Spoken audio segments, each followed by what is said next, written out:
This is part 2, episode 44 of the Quality Cup Life podcast. Don't forget to subscribe, share, and leave a review. I'm 27, right? Can you tell us what kind of mistakes did you make at 27 that you would, if you could go back in time? With money. With money. Mm-hmm. I'm gonna be honest. I have for the most part been the way I am now. Since I was younger. Mm-hmm. Because I knew, like I said before, I knew that anything that I wanted, I had to go get it. Now, I'll give you a couple for instances. So examples. When I was 13, 14 years old, I'm like, okay, cool. I got to get a job because I know that I'm going to want a car. Mm-hmm. I got to save up now at 13 or 14, get a job, put the money away so that I can buy my car. Wow. Okay. I go to college. Got to get an internship and get the internship. So then I'll know if this is the job I want to work in, and it'll be a paid internship as well. So I get paid for that as well. So did that, got the job. When I was 21, I graduated college at 21. I said, when I'm 23 years old, I want to be able to buy a house. So I put the money away. So I can't really say. Chad, you was a star student? Come on, man. I was a terrible student. I know we're not doing Not me when it comes to money, though. Oh, yeah. I was for the most part this guy. But I tell you what, I did go to Miami a few times. Okay. And I was living foul. I mean, I probably was wilding in Miami. That's crazy. I was in Miami. I love Miami too. Back in, you was at Freaknik too? No, I'm not gonna say that. I wasn't there. I was at the Black. I did go to the Black College reunion. Down in I was down there. It was a good time. It was a very good time. Very good. But you was down there on a budget. That's what you saying. We're gonna leave that back. Okay. But good. But the thing is I would go down there and I would allot myself like maybe $20 a day because I knew if I spent it, I had cash. I didn't have a credit card back then. And I knew if I spent over my allotted money, that would leave me less money the rest of the week or however long I was there. So I've pretty much been this guy for a long time, but it just, as the goals went up, the level of focus had to go up as well because these were bigger, goals that we were, trying to knock down. So, yeah, I'm sorry. I don't have it. I apologize. I'm sorry to disappoint you, but as you, but the thing is that is again, if you're paying attention to what happened when you were a kid, if you didn't like the way you grew up when you were a kid, and you saw things that you can prevent now from happening, you're an adult for the adults that you grew up around, then you'll make different decisions. And that was always big for me. Now, I did have a problem with weight, but it's all discipline. It's all discipline. Is just different disciplines in different areas. But that's pretty much it. I don't have a money story for you. Oh man. But I didn't. I will say that I didn't have a strict budget. I budgeted my money to where whatever I had left over, I can go blow it if I wanted to. When I got the Dave Ramsey plan, Total Money Makeover, then I went through Financial Peace with Dave Ramsey. That going through that program taught me to be a little bit more focused on the future. I was focused on the future to a point where, okay, I'm gonna buy a car at this point. I'm gonna put a down payment on a house at this point. But okay, the future meaning retirement now.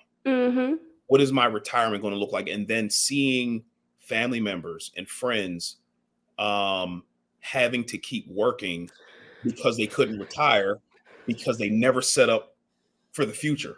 They're always living for right now. Yeah. You know what? I'm sorry. You know what story tore me up though? You remember Chris Hogan when he used to be a part of Dave's team?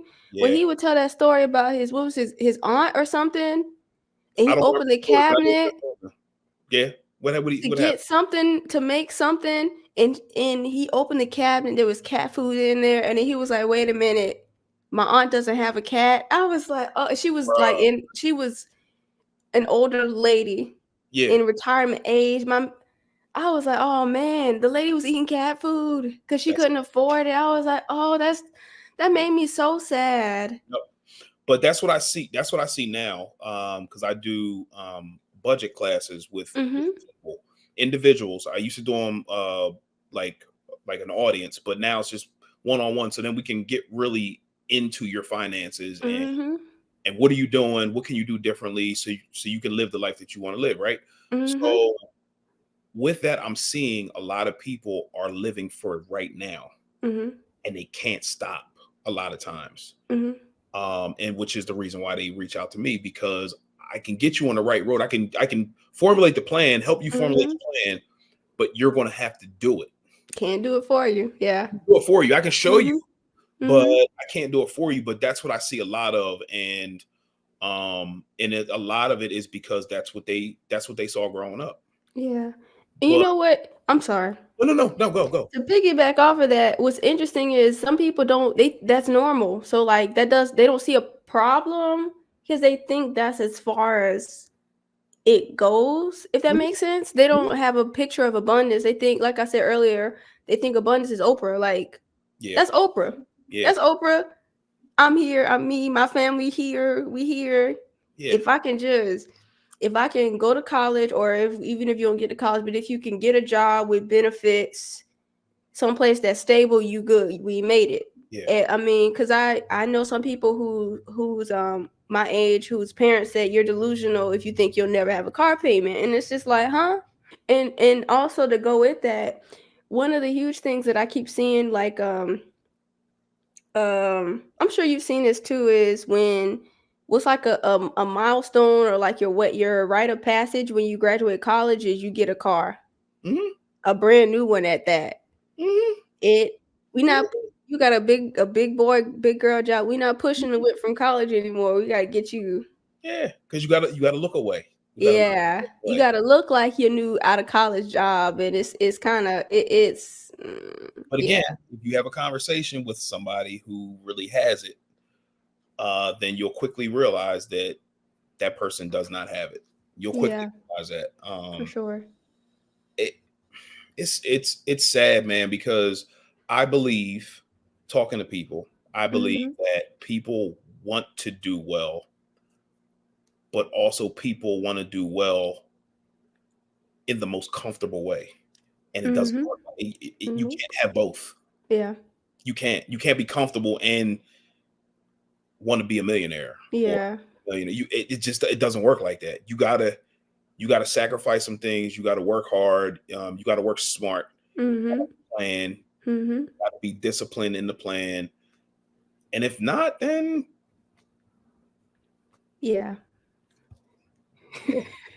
Yeah, for sure, for sure. It's so fascinating because like the culture is your hustle, your work hard, your discipline stage is college, and then that's it. After that, you get your job and you're disciplined at your job, and then after that, when you get off, you just do hmm whatever you want. So yeah, it's so fascinating to me, and that's why, like, going back to the whole environment thing, it's important to pay attention and look around you, and also look at find some like representation of the environment that you want to be in, hmm because that'll definitely it'll it'll definitely help for sure. It'll kind of get your brain, get the wheels yes, turning. yes, yes, yes. You So, can start so heading in a good direction. yeah, and I'm glad you brought that up because, like, bef- I go to a church, Season Greatness Bible Church. I talk about it all the time on my podcast, Mhm. and being in that environment of abundance, just looking around and seeing people in my eyes that are doing well. Now, whether they're Mhm. doing well or not, I don't know. But Mhm. there was one couple who stood up in front of the church, older couple, white couple, Mhm. and they were like, "Yeah, we paid cash for our house, Mm-hmm. pay cash for our cars. Mm-hmm. And to me, I'm like, Hmm? what? Mm-hmm. Who does that? Mm-hmm. I'm thinking everybody have a car payment or whatever. Mm-hmm. So I ended up reaching out to the gentleman. Mm-hmm. I said, hey man, I want you, can you mentor me? Mm-hmm. And he said, sure. I only had one conversation with him after that.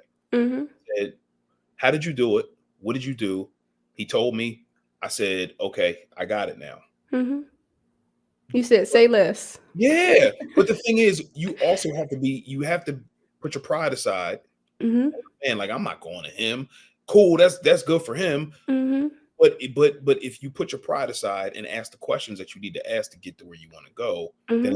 you'll at least have a fighting chance, because Mm-hmm. you'll have that person's plan, and then you tailor it to what's doable for you, not what's comfortable for you, what's Mm-hmm. doable for you, and you do it.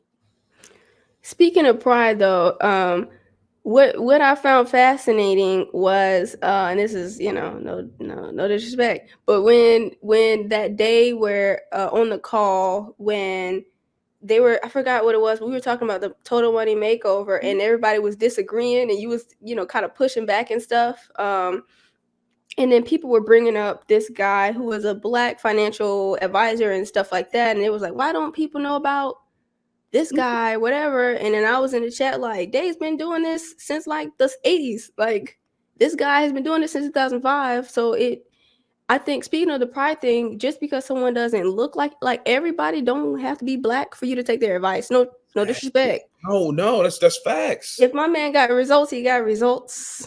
That's Like, facts. either way, like, I mean, I understand that some people don't agree with Dave Ramsey. That's cool, but you can't argue his results and the people that he's helped. You can't argue with that. If you don't want to follow his plan, you can do another one. Cool, but like, Amani, you want? I mean, if you continue in the wisdom, because this is wisdom right here that you're operating in. You were going to be very well.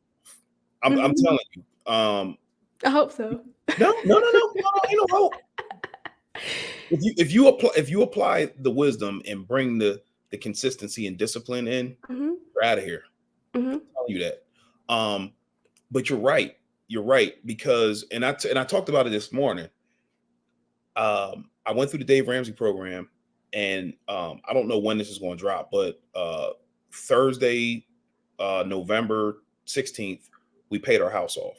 Let's go. I could have sworn on the call you said you had a date for next year that you were going to pay it off. I did, but I was listening. But I did, but I thought for tax purposes, I had some stock set aside, and I was going to cash the stock in January, because I wouldn't have to pay the capital gains until 2025. But because I bought the Tesla a couple months ago, I got an EV tax credit. I called my tax guy. I said, hey, what do you think if I did this, and this? He's like, well, you have the interest that you paid on your house in 2023, and you got the EV tax credit. I think it will be better for you to pay just pull the money out now and pay your house off if you can do it.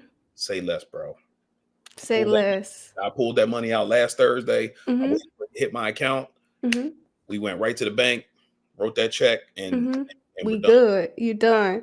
But the point is I got advice from somebody who didn't look like me. The plan did seem a little foreign, but it made sense. If I don't owe credit cards, and I don't owe this person and that person and that person, the money that I make, I get to keep. How are you upset about that? Yeah. Like, how can you be mad at that? Yeah. That makes me upset. And then the guy who the guy, I talked about it this morning. What made me upset on that call, I think it was like 2 weeks ago, there was a guy talking about credit. He was like, credit. How do people buy houses? And I put in the chat, cash. Yo, that's cap. Wealth is a journey. That's cap. Ain't nobody buying no houses paying cash. I'm like, dude, I did it. What are you talking about? I bought rental properties cash. My house is about to be paid for. And then he's saying that you can't do that. Now, what that could possibly do is somebody who's on their journey to eliminate debt, and they've been on the debt road, and they know that the debt road it leads to bad places potentially, right? Mm-hmm.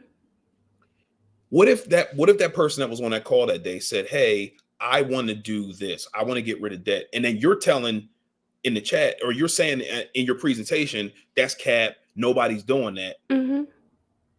What could that do to that person who just had the idea that they want to get out of debt and they want to live this life? Nah, well, since he said that nobody's doing it and he's the expert, I'm going to continue to live in debt, even though I know what this road leads to, because I've been on the road before. That's what made me mad. Because it's messing up people's minds who want to get out of that. If that works for you, my man, cool. But what about the person who doesn't know how to handle debt? Yeah. Everybody isn't disciplined, or sometimes life happens. Like, I've lost jobs before. And for a while couldn't get another one. And I'm like, I'm applying everywhere. It's not going nowhere. And and me not having the amount of debt that a lot of other people have saved my life. Like, I was still hurting, but I'm hurting a lot less because of that. And what's really cool is connecting with people who have done stuff that sounds not possible because of the type of environment you grew up in. A lot of that doesn't sound doable and it doesn't sound possible. But if you can connect with people who are, and you can ask to connect, and how did you do this? Or even if you don't connect with them, but it's YouTube. Like, there's people everywhere who've done miraculous things that you didn't think was possible, and they'll explain to you how they did it. And so that's what's up. Yeah, and I keep trying to drive this point home, like, yo, the program works. And this was before we paid the house off. I was saying it ever since we started the book. This program works. And then you're reading how it works, and then I'm telling you from experience, it works. It's working.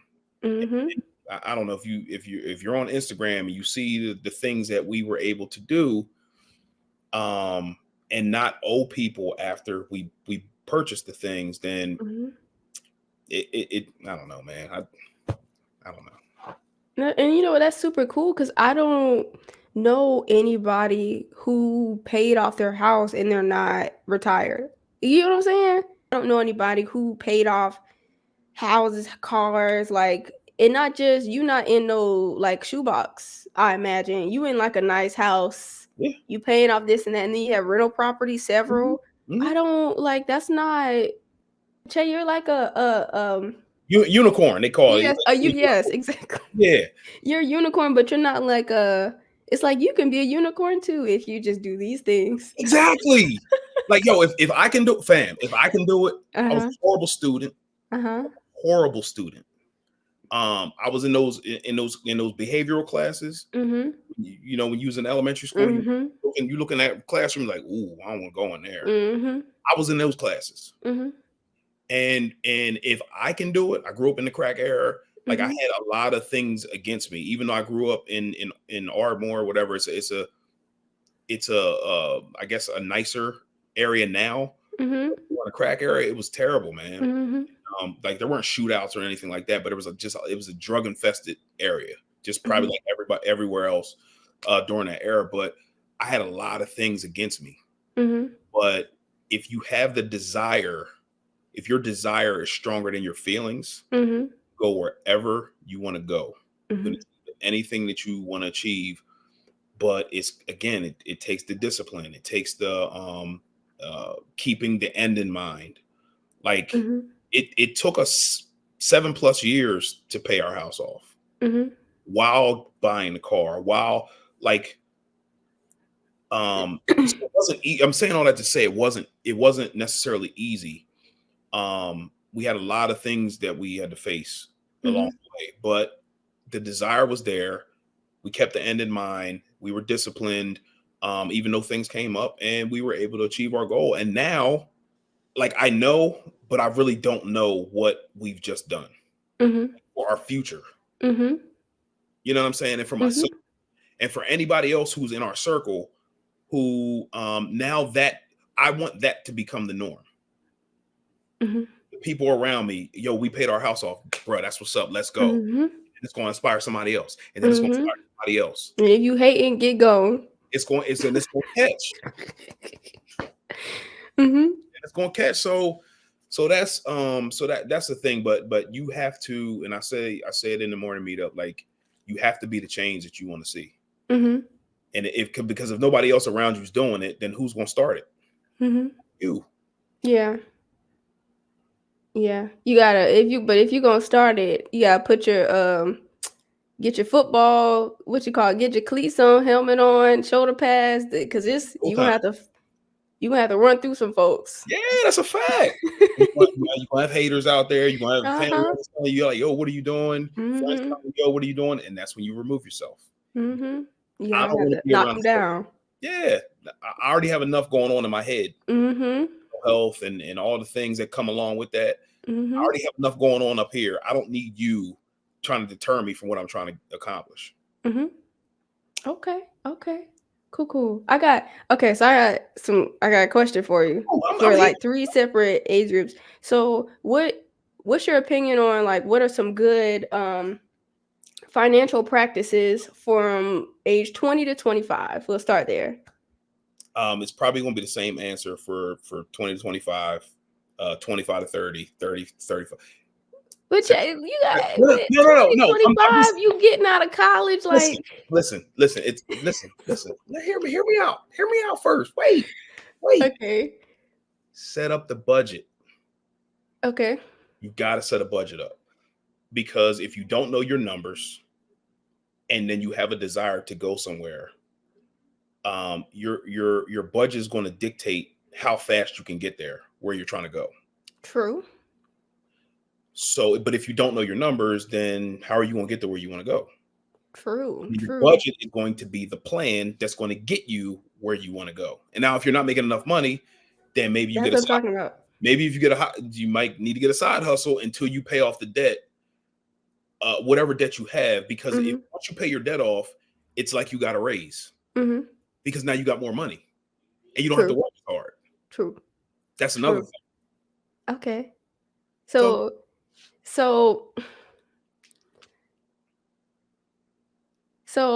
you're not gonna throw in chill on the new car, like throw in again, your budget is going to dictate it.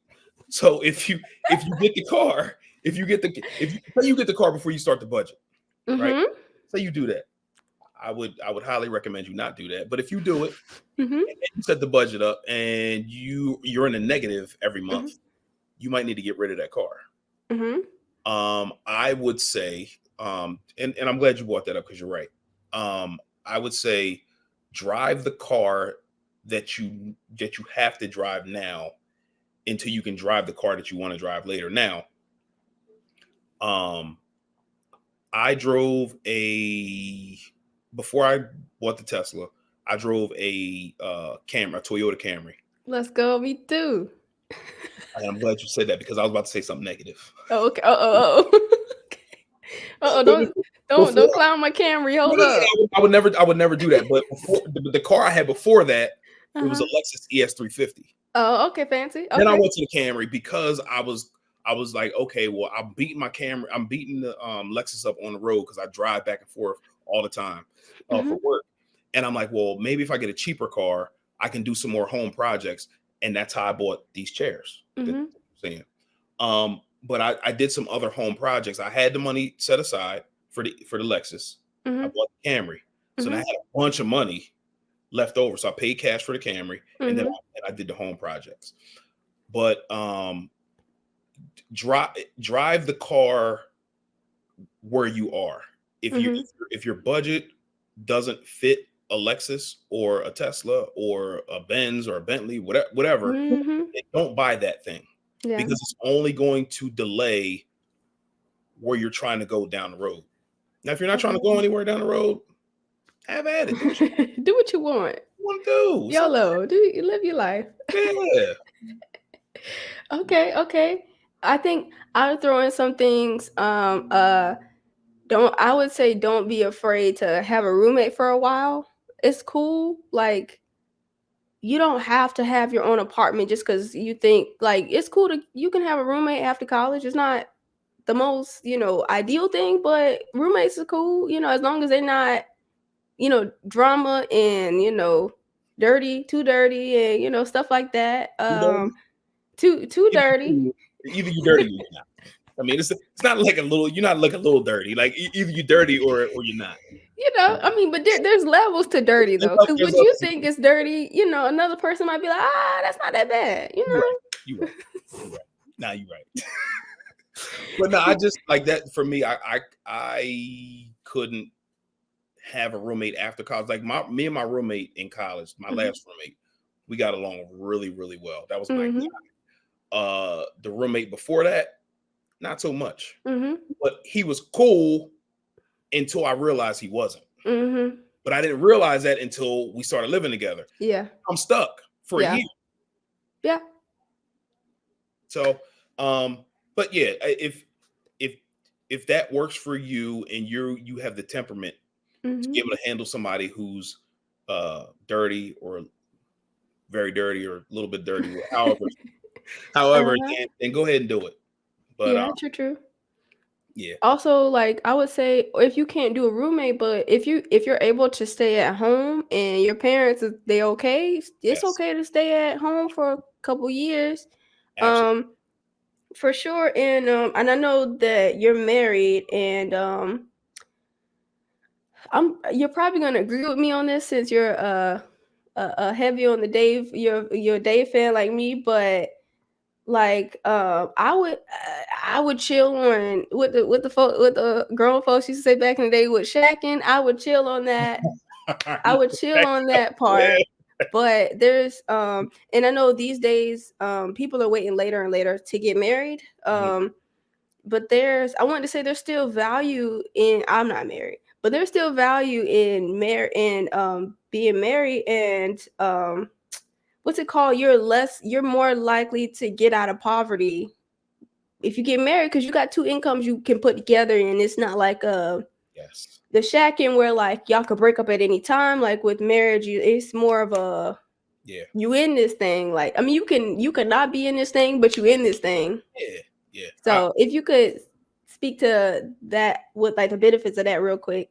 100%. So real quick, I'll try to make this as short as possible. So my wife and I, we got married and we had all our bills separated. So I took care of this, she took care of that, so forth and so on. We didn't have our stuff combined.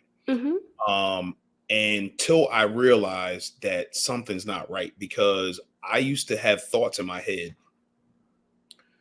If we got into an argument, I don't need you. That's what in my head. That's what I'm thinking.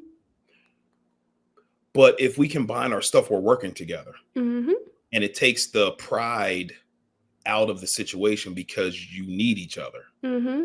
And then when you start putting your dreams and your aspirations together, and then you're working together, beautiful things happen. And I talk about it all the time. Once we started doing that, we were able to accomplish so much more together. It's like having your own mastermind in-house. And basically a mastermind is two or more people working together towards a common goal. And you're able to pick each other up when one's down. The other one can pick you up. And there's so much beauty in being able to do that. And if we did not combine our finances and work together, we would not have paid our house off yesterday. Just Yesterday. That's cool, man. That's so cool. Because like you can get there so much quicker when you have two of them. Like two, you mean there's two checks? Oh man, account looking fat. Yeah. Two checks? Yes. Now, I'm glad you said that. Account looking fat. That's one other thing that I think our parents or our grandparents, like, they always had money. So I talked about it before. Money's a tool for you to make more money. If you have a fat knot of money just sitting in your pocket, how is that money making you more money? So you always, in my opinion, if you have your emergency fund set aside for rainy days, and that's your That's your rainy day fund. That's fine. Just have it sit there. Mm-hmm. But any additional monies on top of that, over top of that, needs to be moving Mm-hmm. in the market. Again, venture capital or investing in somebody else's business, or investing in your own business, in the stock market. Mm-hmm. It needs to be moving. Mm-hmm. So I wanted to make that money need to be lifting weights. There we go.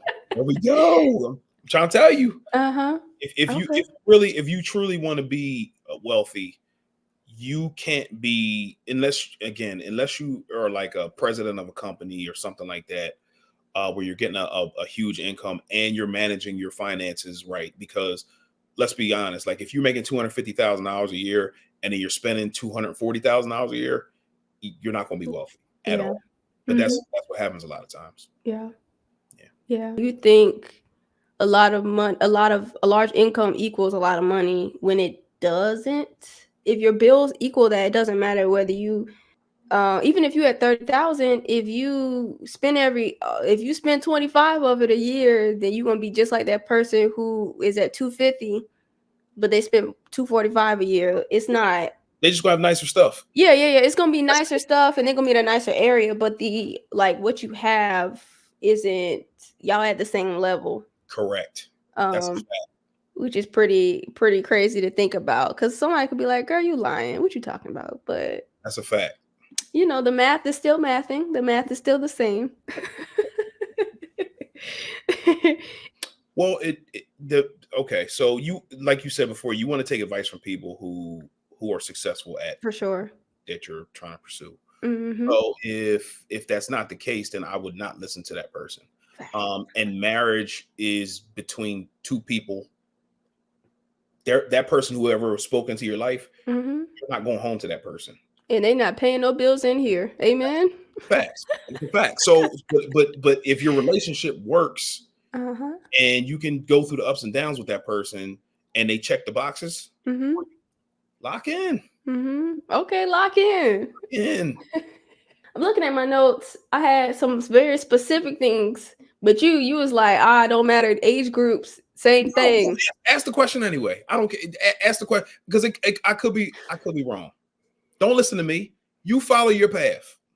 Well, the reason why I wanted to ask you about these different age groups is because the money challenges are a little bit different. Because at 20 to 25, like your income not gonna be incoming most likely like that. So, but again, it goes back to the budget. I'm telling you, it goes back to the budget, because if you're 20 to 25 and you don't have a handle on your money, you're going to carry that into. But Jay, how you gonna have a handle on your money? We don't have no money. Well, no. That's the mindset. But you do. You have more than you think. But if you have the budget set up, your budget again is going to dictate what you can or can't do. If you follow that, then you're going to get out of that place that you're in. Okay. If you have no idea how to get out because you have no plan, carry that into 30 to 35 and 35 to 40. And that's why you see a lot of adults and older people still having to work because they never figured it out. They never figured out how to budget, to tell their money where to go. Instead, they're keeping up with other people that they see, their family and friends. They're listening to what they're saying. And that's why I'm saying the budget, it all boils back down to the budget, because the budget's going to tell you what you can do. Now, if you never get control of your money, you're going to continue. You're going to be in this perpetual cycle throughout your whole life. Your whole life. I'm telling you. Okay. I feel you. I guess I'm just trying to break down specific problems, because when people, this, I'm sure when people hear budget, they tune out whatever you say after that. Yeah. But again, I'm here to tell you, like you can see. What's cool to me is on the call you even did a budget. So to make it simple for people, because like I said, when people hear the word budget, they kind of the sound phases out, because people budget sounds super complicated for two people, and it sounds restrictive to people and all types of things. And so that's why I wanted to make it a little more like specific problems that's more tangible to people, and then you could be like, with this particular problem, budget. I get what you're saying. Though. I get what you're saying. You like It's all going back there. budget. It's all going back there. Now, it depends on where you're trying to go too. Mm-hmm. And all you're doing with your budget, telling your money where to go. Mm-hmm. You can't tell your money that you make where to go. You're gonna have a lot of problems. Mm-hmm. You're gonna have a lot of problems because your money's gonna go everywhere. It's going wherever it wants to go. And if you don't have your plan in place, then you're going to be working for a long time. And you can make a line item in your budget to invest it into the stock market. And if you do that consistently, like I talked about in the very beginning of this podcast, and then you see the growth of your account, Mm-hmm. that's sexy. Budgeting, not so much. I like it. Budgeting is not sexy at all. Mm-hmm. Done properly, it can yield you sexy results. Mm-hmm. I tell people that all the time, but if you don't want to hear that and you see somebody doing it, Mm-hmm. and budgeting these chairs, the theater stuff, and all, Mm-hmm. that got me budgeting. Like Mm-hmm. that's now if you go the credit route, like a lot of people do, you're still going to have to pay that money back. Mm-hmm. Which again goes back to the budget. Mm-hmm. It all roads lead back there. Mm-hmm. It's not cute. It's not sexy. It's not. So what would you tell, like, what kind of advice would you give? I know budget. What kind of advice would you give a person who's around my age where you're still working on your skills, and so like it's like your budget is like mad tight and you trying to work, like you fighting tooth and nail to get above Mm-hmm. the standard of like food, water, shelter, like you struggling to get above that. What kind of advice? I know you said budget, and the budget comes with the plan, but could you give like more tangible things that could help a person? You know what I'm saying? Yes and no. Yes and no. I would say that you have to know your numbers, which goes back there. Uh-huh. I'm not trying to be funny. Trust me, I'm not trying to be funny. Uh-huh. The thing is, like, going through these classes with people, Mm-hmm. I find that they have subscriptions. Mm-hmm. They have gym memberships. They have a lot of different things that they're not even using. They're just used to paying them, which can go towards paying down debt. Mm-hmm. And again, if you pay down the debt, you'll have more money to invest if you choose to do that later on, so you can have some money for the future. Mm-hmm. But what does that lead back to? Leads back to the budget. That's what I'm saying. It's like it's there's no way around it. You got to know where you're going. Like there's no way around it. True. So ask another question, and we'll see if it. But ask me another question and see if it doesn't lead back there. I got you. Just for humor. No. I want you. No, I want you to ask me now. I want you to ask. No. See if it's different. Go ahead. You are correct. Most people do. The majority of people do have like subscriptions, or they have, which is it's very sad, but they do have subscriptions for a lot of different like entertainment type things, or they have a cell phone. To me, I think it's very sad if your cell phone, you have a $1,400 cell phone with 4 cameras, and you don't even have that amount of money in your bank account. To me, it's sad. Well, that's not my age, but people have teenagers with that phone, but they don't have that in an account. It's very unfortunate. But I've been in a situation where like, which I'm a very, very small minority, but like I was saying earlier, like when life hits crisis and like you fighting tooth and nail just to get out. Of course, know your numbers, but like you fighting to get some numbers. Mm-hmm. You get what I'm saying? Like recently, I'm fighting to get some numbers. So I just wanted to like say to people who fighting to get some numbers or to get back on their feet, so to speak, or to get some feet? I don't know. You don't have I don't have feet right now. I need some feet. No, I've been there though. I've been there. I would say this. If you have a crisis, you got to do what you got to do to get out of there. So if you need to, there's Amazon Flex. It's the holiday time. There's different things that you can do. You could deliver pizzas. Depends on how dire the situation is. But the bigger question is, after you get out of the situation, how do you end up not back in the situation? Tell me. Budget. The budget. But the thing is, okay, so in the budget, you can make line items for emergency fund. So if you put away money for a rainy day, extras that you have, then if a crisis hits, it's more of a minor inconvenience than a crisis. Yeah. True. The different age groups, they have different problems, but the same thing with what you're saying can help with those problems, which is learn how to manage your money. Yeah. So you can call it money management. You can call it telling your money where to go. Budget. You can call it whatever you want. It doesn't matter. Whatever makes you feel better, call it that. But just do it. Yeah, just do it. Just do it. Yeah. And the app that I use, if you want to do it, it's free. It doesn't cost anything. It's $every. It's a Dave Ramsey app. It's called $every. You have an Android or Apple phone, or if you want to do it on your computer, you can utilize it. Or if you need help setting one up, you can reach out to wealthisjourney.com and I can help you get your budget set up based on what your situation is. So you can book a free discovery call to see if I can help you. If I can't, I'll let you know. Most of the times, I probably can. But yeah, if you need help, let me know. Y'all go hit him up. Go follow him. Go to the website. Go check out the podcast, his YouTube channel, all the things.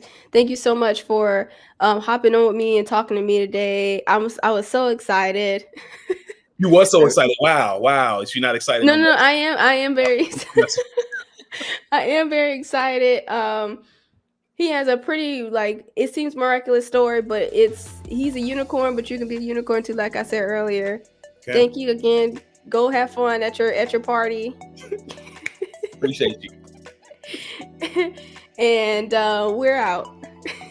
Bye, y'all. Thank you.